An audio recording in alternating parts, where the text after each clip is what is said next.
के मीडिया के, electronics media के, प्रिंट मीडिया के सभी साथियों का हार्दिक स्वागत करते हैं, अभिनंदन करते हैं। मैं आपके माध्यम से आज मेरे पूरे देश में और सभी जगह भी आज बकरीद का त्यौहार है। इस त्यौहार पे मैं पूरे भारतवासी, झारखंडवासी को अपनी ओर से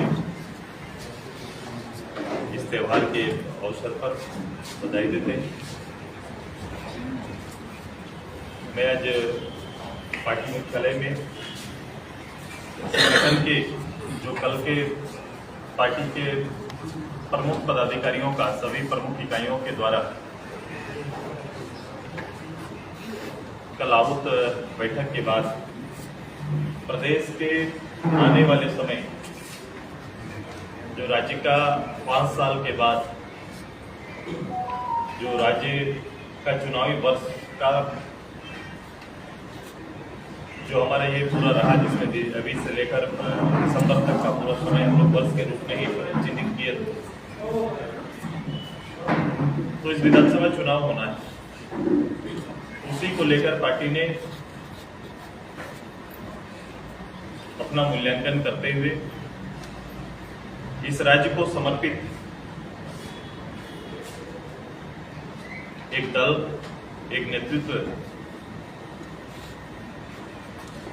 आने वाले समय जो पॉलिटिकल जो सिचुएशन है, जो स्थिति है, उसका मूल्यांकन करते हुए राज्य के समग्र विकास के लिए और राज्य की जनता को साथ में लेकर एक बड़ा विचार का पक्ष तैयार करने के लिए शेष दिनों के लिए पार्टी ने कार्यक्रम तय किए हैं, रोड मैप तैयार किया है। पार्टी सबसे पहले इस लोकसभा चुनाव में राष्ट्रीय पटल पर पार्टी को नेतृत्व करने का अवसर देने के लिए गिरिडीह की जनता को फिर से आभार व्यक्त करते हैं, धन्यवाद देते हैं। और इसी के तहत मैंने व्यक्तिगत रूप से वहां की जनता से मैंने आग्रह किया था कि वोट के बाद मैं व्यक्तिगत रूप से आपके क्षेत्र में मैं आऊंगा।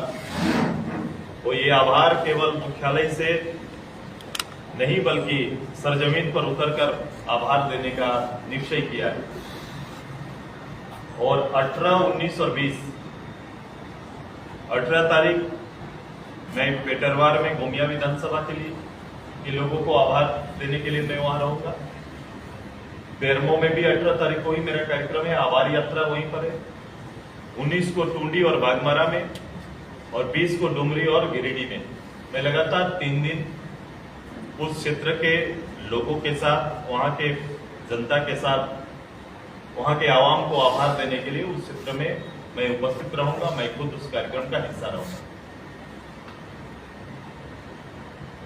पार्टी 22 जून पार्टी का एक महत्वपूर्ण दिन है। उसी दिन ऑल झारखंड स्टूडेंट्स यूनियन के रूप में हम सभी लोगों का नेतृत्व एक छात्र संघ के रूप में सामने आया। एक कल्पना राज्य के अंदर राज्य के नौजवानों ने गढ़ा कि राज्य के लिए लंबे समय से चलने वाले आंदोलन को धारदार बनाने के लिए राज्य में छात्र इकाई के रूप में ऑल झारखंड स्टूडेंट्स यूनियन का गठन। हम सभी उसी संगठन के एक हिस्सा रहे और अपनी भूमिका उसी संगठन में छात्र जीवन से ही इस राज्य के लिए समर्पित किया। इसलिए उस दिन को हम लोग ने, क्योंकि उसकी आक्रामकता की हद इस रूप में थी कि लोगों ने अपना पूरा जीवन झारखंड आंदोलन की इस लड़ाई को उस बैनर के तले समर्पित किया। इस हद तक लोगों ने लड़ाई लड़ा और हमेशा इस बात को हम लोग कहते हैं कि झारखंड आज बना है, झारखंड की स्थापना हुई, तो झारखंड की कल्पनाओं में अगर सबसे ज्यादा जोर और सबसे ज्यादा मेहनत और सबसे ज्यादा कुर्बानी किसी ने दिया तो उस समय के छात्र नेतृत्व ने दिया। आज उसी दिन को एक बलिदान दिवस के रूप में मनाने का निर्णय हम लोग ने किया है। और केवल बलिदान दिवस मनाने का मात्र नहीं, बल्कि उस दिन राज्य के लाखों नौजवानों को कि आजसू के उस पूरे इतिहास को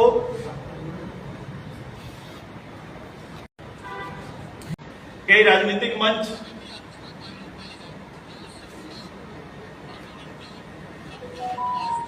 कितने बड़े लड़ाई को सहज से लेते हैं या फिर उसका सही आकलन नहीं कर पाते। जिस राज्य के ऊपर आप काम करेंगे, जिस राज्य के ऊपर राजनीतिक जिम्मेदारी लेंगे, तो सबसे पहले राज्य के लिए और राज्य के गठन के लिए जो कुर्बानी या फिर गठन के जो तत्व थे रहे, जो विषय रहे, वो कहीं ना कहीं पीछे छूटते जा रहे हैं। और इसी का परिणाम कभी कभी होता है कि राज्य को जिस दिशा में जाना चाहिए या ले जाना चाहिए, जो नेतृत्व को जिस दिशा में ले जाना चाहिए वहां जाते नहीं है और भटकाव आता है। वो कोई भी मूल रूप से झारखंड नामधारी रूप से काम करने वाले आज उनका नेतृत्व होने के बाद भी ये स्थिति आपको दिखाई दे। और उसके परिणाम 4.5 साल बाद प्रत्यक्ष रूप से झारखंड नामधारी दल का नेतृत्व होने के बाद भी झारखंडी ही अपने ही राज्य में ठगे हुए महसूस कर रहे हैं। इसलिए हम लोग ने तय किया कि उसका एक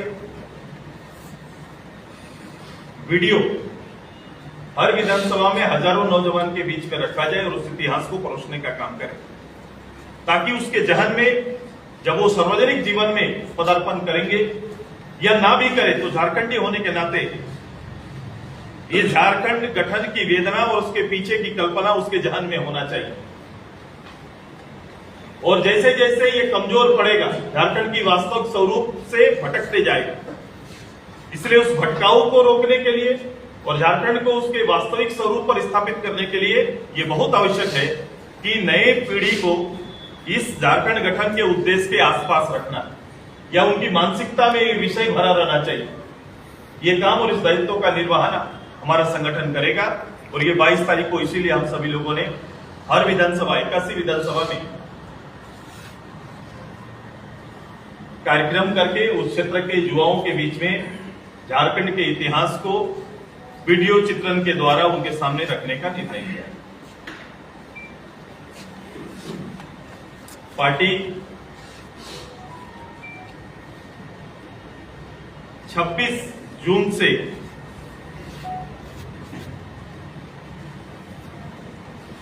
लेकर जुलाई के अंत तक पूरे 1 महीना 26 तक पूरे राज्य भर में पार्टी के बेसिक स्ट्रक्चर जो हम सभी लोगों ने तय किया है, पार्टी के विधानसभा बार बेसिक स्ट्रक्चर पर सबसे निचला इकाई पर काम करने वाला जिला प्रमुख और ग्राम प्रभारी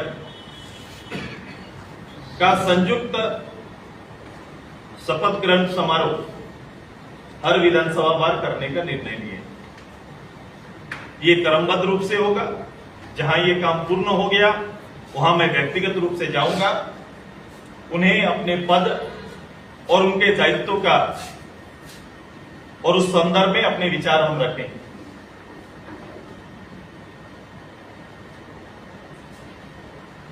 तीस तारीख हूल दिवस है। राज्य भर में सभी विधानसभा में हूल दिवस मनाने का निर्णय। हम 8 अगस्त आजसू के कल्पना करने वाले इस धारदार संगठन को तैयार करने और उसकी सोच रखने वाले की शहादत दिवस, निर्मल मातो शहादत दिवस 8 अगस्त को रांची में संभव हो तो मोरावती मैदान राज्य भर के लाखों नौजवान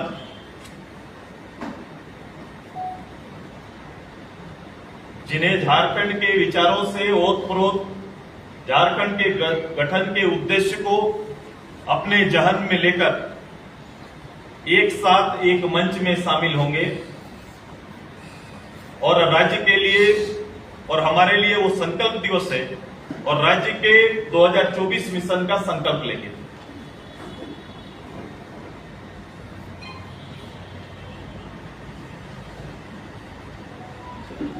नौ तारीख अगस्त क्रांति दिवस और विश्व आदिवासी दिवस भी।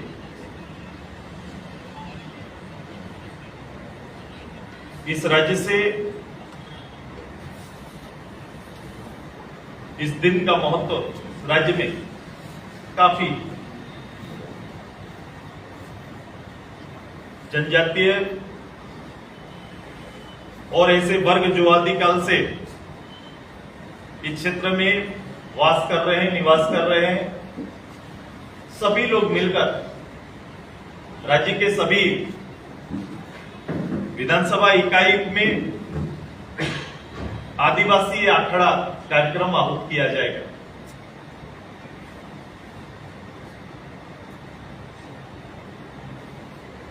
जिसमें पारंपरिक रूप से न केवल वेशभूषा, भाषा, बल्कि इस क्षेत्र में काम और योगदान देने वाले लोगों को सम्मानित करने का भी विचार है।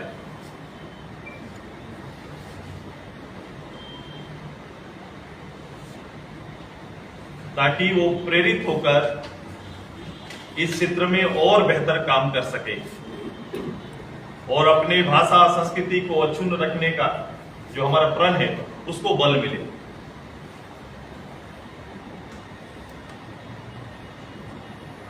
अगस्त से 2 अक्टूबर तक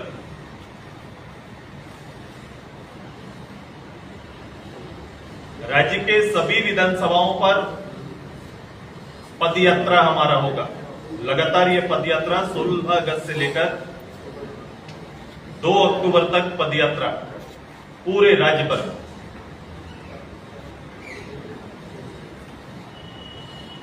ये निर्माण पदयात्रा होगा।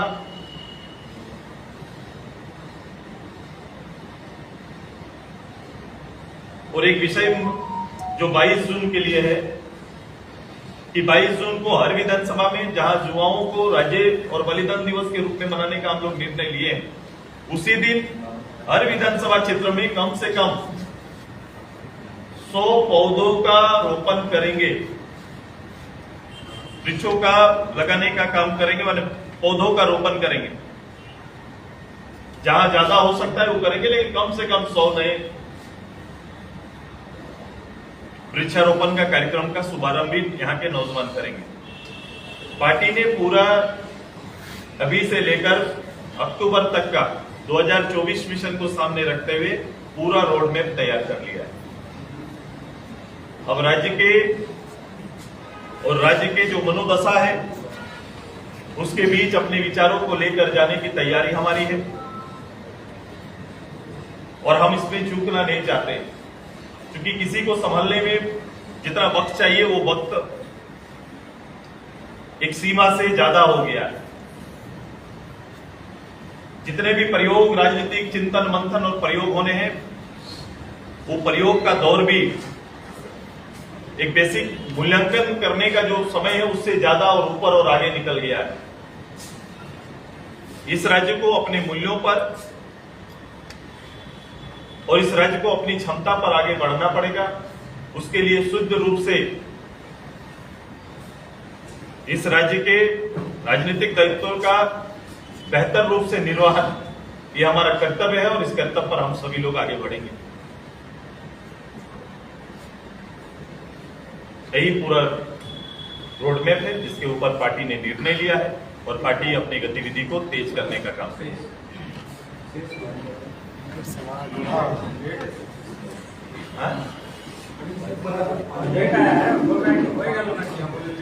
আমি কি করবো বলো? আমি তো বলেছিলাম আমি আধা ঘন্টা দেব। আমি তো ওয়ার্ক নামাজের আধা ঘন্টা তো सुरेश जी, ये तो बात हो गई लोकसभा चुनाव और विधानसभा चुनाव की, लेकिन अभी भी निकाय चुनाव जो है अटका हुआ है। आसू पार्टी लगातार, मैं 2-3 इश्यू पर आ रहा हूँ। मैं अभी देख रहा हूँ, आपका विषय भी ले लूंगा जो मुझे कि अभी इस राज्य सरकार ये बातें अखबार में विदाई के, हमने कहा था ये वर्ष विदाई का वर्ष है। ये सरकार के कमिटमेंट खोखले साबित हो चुके हैं और उसके परिणाम भी अब दिखने लगे। जाते जाते सरकार फिर से मजाक करने के लिए लगी हुई है यहां के नौजवानों के साथ।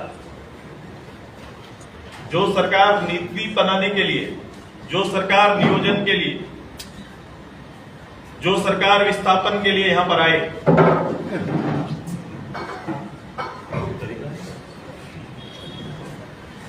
ठीक है सर, विस्थापन के लिए आए, नीति बनाने के लिए आए, तीनों ही नीति जिसको फोकस करके राज्य के नौजवानों को भटकाने का काम किया था, इस तीनों के तीनों नीतियों पर केवल राजनीति करके इन्होंने छोड़ दिया है। कैसे सफेद झूठ बोल सकते हैं? अब बताओ, अभी वो कह रहे हैं कि मैं किसी अखबार में इस चुनाव के बीच में या उसके बाद में मैंने देखा कि वो ओबीसी के लिए आरक्षण लेके आ रहे हैं। आयोग ने 27% आरक्षण देने का प्रस्ताव सरकार को भेजा है। आप सभी को याद होगा कि आयोग के इस फैसले से पहले ही इस सरकार ने आनन फानन में विधानसभा के अंदर में स्थानीय नीति और आरक्षण की सीमा को बढ़ाकर एक प्रस्ताव लेके आके सीधे सेंट्रल को या राज्यपाल महोदय को रेफर किया, बिना किसी आंकड़ा का, बिना किसी डाटा का। अब कोई चीज अगर आरक्षण की सीमा बढ़ाएंगे तो आरक्षण के तर्क भी तो रखने पड़ेंगे। ये सारे चीजों को ना तैयार करते हुए उन्होंने आनन फानन में इन चीजों को तैयार करके केवल जनता के आइवास के लिए और मीडिया केवल एक इवेंट के लिए ये काम कर देते हैं। जवाबदेही नाम का कोई चीज नहीं।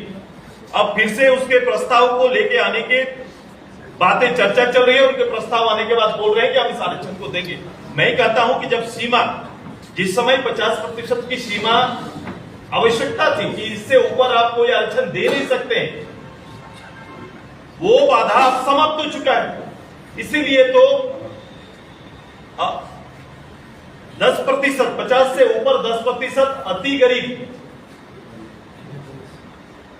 क्षेत्र में भी जो इस कंडीशन में नहीं आते थे, वैसे समाज को भी 10% का गरीबी को आधार मानते हुए, उसकी आर्थिक स्थिति को आधार मानते हुए आरक्षण देने का निर्णय आ गया।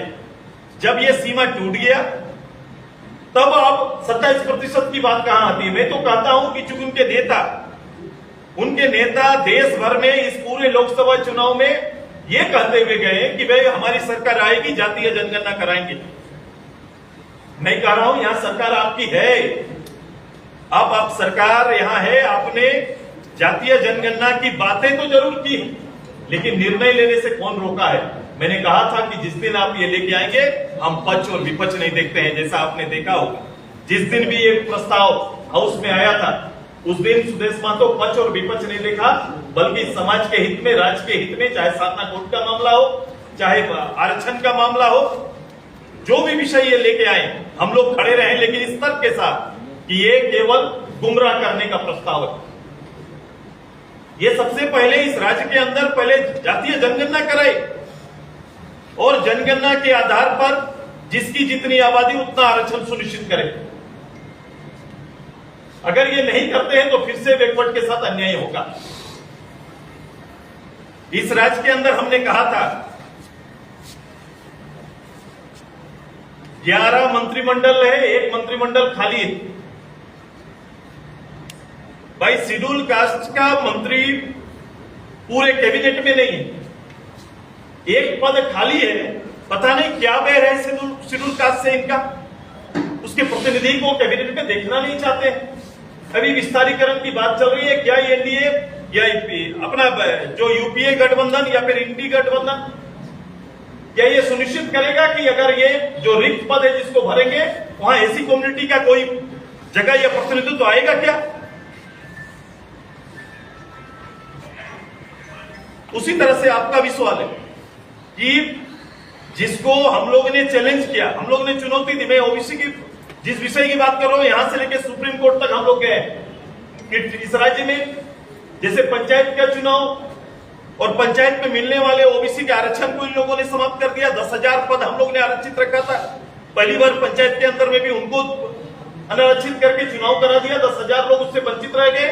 नगर इकाई में उसी तरह से आए थे, फिर हम लोग कोर्ट का सहारा लिए और कोर्ट का डायरेक्शन है सरकार को कि ट्रिपल टेस्ट करा लीजिए, उसके बाद आप आरक्षण की सीमा तय करते हुए आप चुनाव कराइए। लेकिन सरकार कराना नहीं चाहती है।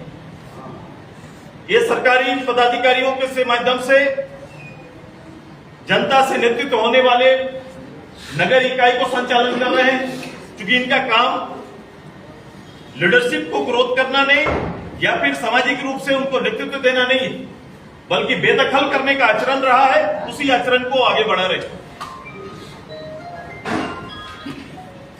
दादा लेकिन एक चीज क्या है, दादा एक सवाल है कि अभी जो लोकसभा के चुनाव हुए हैं उसमें इंडिया अलायंस ने 5 सीटों पर जीत दर्ज की है। जो वोटिंग मार्जिन है ज्यादातर जगहों पर बीजेपी का घटा है, इंडिया अलायंस का कह सकते हैं।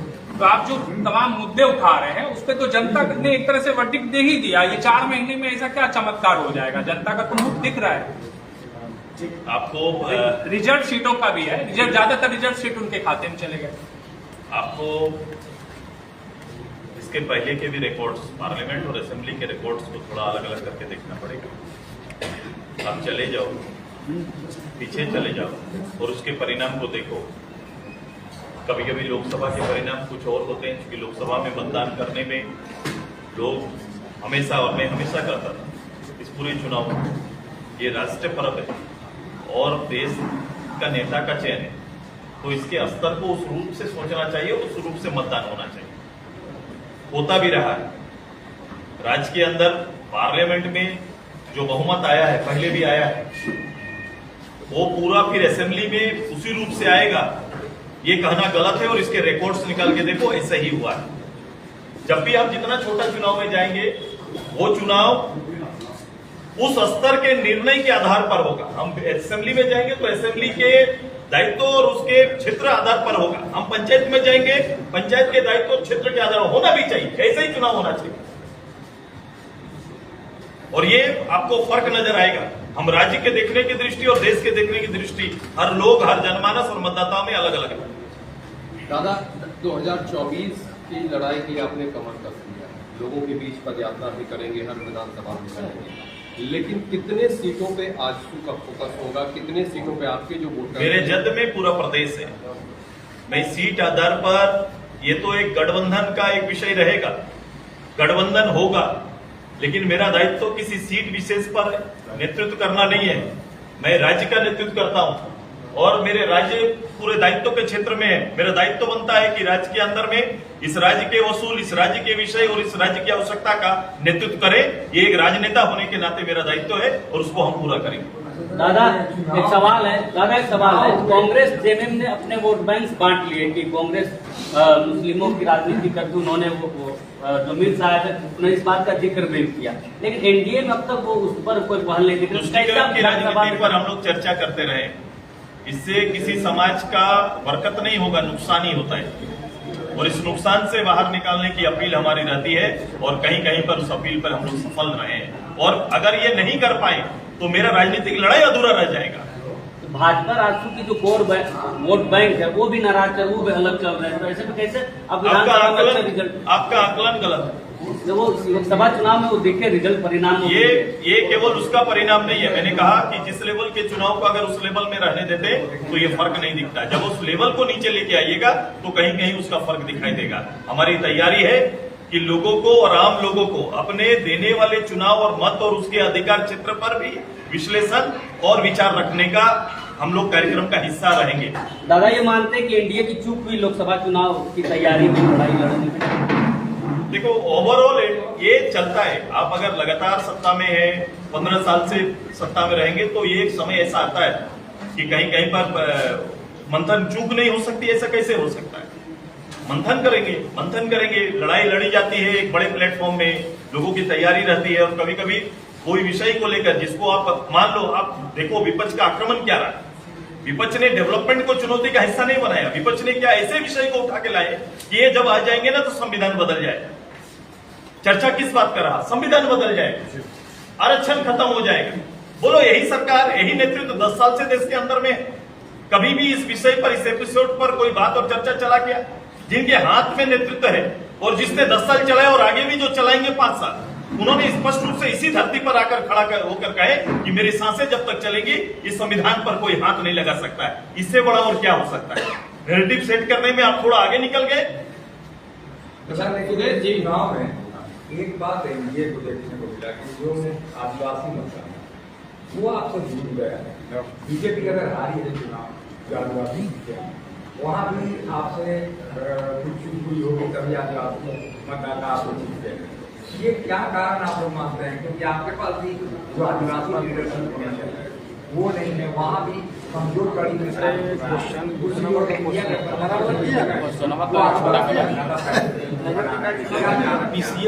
ये निश्चित रूप से सभी लोग इस पर मंथन करेंगे। जो विषय आ रहा है अगर इसी तरह का है, चूंकि वो रिजर्व सीट रहे हैं इसलिए आपको ये फील हो रहा है। ऐसा नहीं कि आदिवासी केवल वहीं पर है। कभी कभी मैं देखता हूँ जो रिजर्व सीट है, चाहे शेड्यूल कास्ट के लिए जो सीट है, उसमें आप शेड्यूल कास्ट का असेंबली सीट में जाके देखो, वहां 5-10% ही शेड्यूल कास्ट के लोग हैं, लेकिन रिजर्व है। ऐसा नहीं कि बहुताई एरिया है जो रिजर्व है। तो वहां पर आप आकलन गलत कर देंगे जब आप ये बोलेंगे कि शेड्यूल सीट है और यहाँ पर कैसे हार जीत हो गई, तो गलत हो जाएगा। हाँ, अगर ऐसा आकलन के बाद ये पता चलता है कि सभी सीट के अंदर में एक वर्ग, आज सोचो सबसे ज्यादा सम्मान देने वाला को, सबसे ज्यादा एनडीए की राष्ट्र के अंदर में सर्वोच्च पद पे सोचो, एक साधारण एक सार्वजनिक जीवन जीने वाली एक हमारी महिला नेत्री को आज सर्वोच्च पद पर स्थापित किए। इस राज्य में आदिवासी कल्याण मंत्री इसी क्षेत्र से गए, देश के कल्याण मंत्री। आप राज्य में विपक्ष का नेता हमारा उसी से। तो जहां भी लगा ये नेतृत्व में कोई दिक्कत नहीं, उनके हाथ में नेतृत्व रहा है हमेशा। लेकिन अगर इसके बाद भी कोई विषय, कोई कमी रह गई तो मंथन करने में कोई दिक्कत नहीं है। लोग बैठेंगे, मंथन करेंगे, विचार करेंगे। सुरेश जी, आपको का जो प्रभाव क्षेत्र है इसमें इस बार लोकसभा चुनाव में एक नेता तो इससे पार्टी की चुनौती दूर करके किस तरह से हम देखने का, आजसू को देखने का, आकलन करने का तरीका थोड़ा गलत है। प्रभाव क्षेत्र हमारा, जहां एक समुदाय विशेष पर हमेशा आप लोग चर्चा करते हैं, लोहरदगा में 10% भी या 5% भी आपको कहीं पर एक भी इस समुदाय के लोग आपको नहीं मिलेंगे। लेकिन लोहरदगा लगातार 2 बार हम लोग जीतते रहे हैं और कल फिर हम लोहरदगा के लिए अच्छा परिणाम आपको देंगे। इसलिए जो आकलन है ना, उस आकलन में थोड़ा सुधार करिए। आजसू का प्रभाव क्षेत्र किसी एक समाज विशेष पर नहीं है, पूरे राज्य में है और इसके परिणाम आपको देखने को लगातार मिलते रहे हैं। ये इसीलिए हम लोग किसी वर्ग का नहीं, पूरे राज्य का नेतृत्व करते हैं और राज्य के सारे समाज हमारे रडार पर रहते हैं और उनकी सेवा हमारी प्राथमिकता रहती है। सेंट्रल कैबिनेट में क्या जगह नहीं मिलने से आजसू पार्टी नाराज है? क्योंकि जीतन राम मांझी मिनिस्टर बन गए, सीपी चौधरी दूसरी बार सांसद चुने गए, उनको नहीं बनाया गया, जबकि वो जिस कम्युनिटी से आते हैं वो डिसाइडिंग कम्युनिटी है झारखंड में। आकलन लगाने का अधिकार आपका, लेकिन मेरा जवाब है कि इंतजार कीजिए। नाम तो सामने आ रहे थे, मंत्रिमंडल में नाम सामने आ रहे थे, चंद्र प्रकाश चौधरी का। आनंद फानंद में क्या हो गया कि नाम आशीष हुआ? इंतजार कीजिए। आप भी शपथ ग्रहण समारोह में नहीं गए जैसा सुनने में आ रहा है। सुनने में भी आ रहा, कहा वाला बात पे ध्यान मत दीजिए। सुनने ये भी आ रहा है कि चंद्र प्रकाश चौधरी के साथ आपका रिलेशन थोड़ा सा कुछ खराब हो गया, जिसके कारण इतना दूर मत जाओ।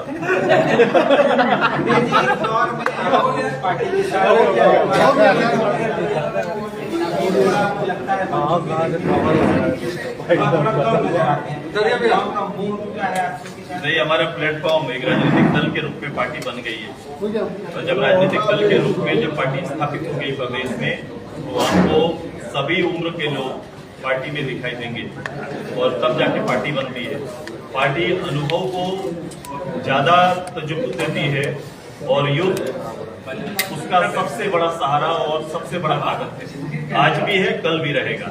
राज्य परिवर्तन में या परिवर्तन के समय जो तैयारी हमारी थी वही आज एक राजनीतिक परिपक्वता के साथ पटल पर स्थापित हो चुका है।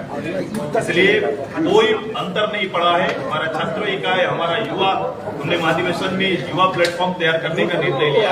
एक युवा इकाई जो छात्र कॉलेज के बाद, यूनिवर्सिटी के बाद जो पास आउट छात्र जो होंगे उनके लिए पार्टी ने एक युवा उत्सव का एक प्लेटफॉर्म तैयार किया है। और अभी पूरा भी साथ अभी आने वाली जो गतिविधि उन्हीं के नेतृत्व में होने वाली है। ओके हो गया।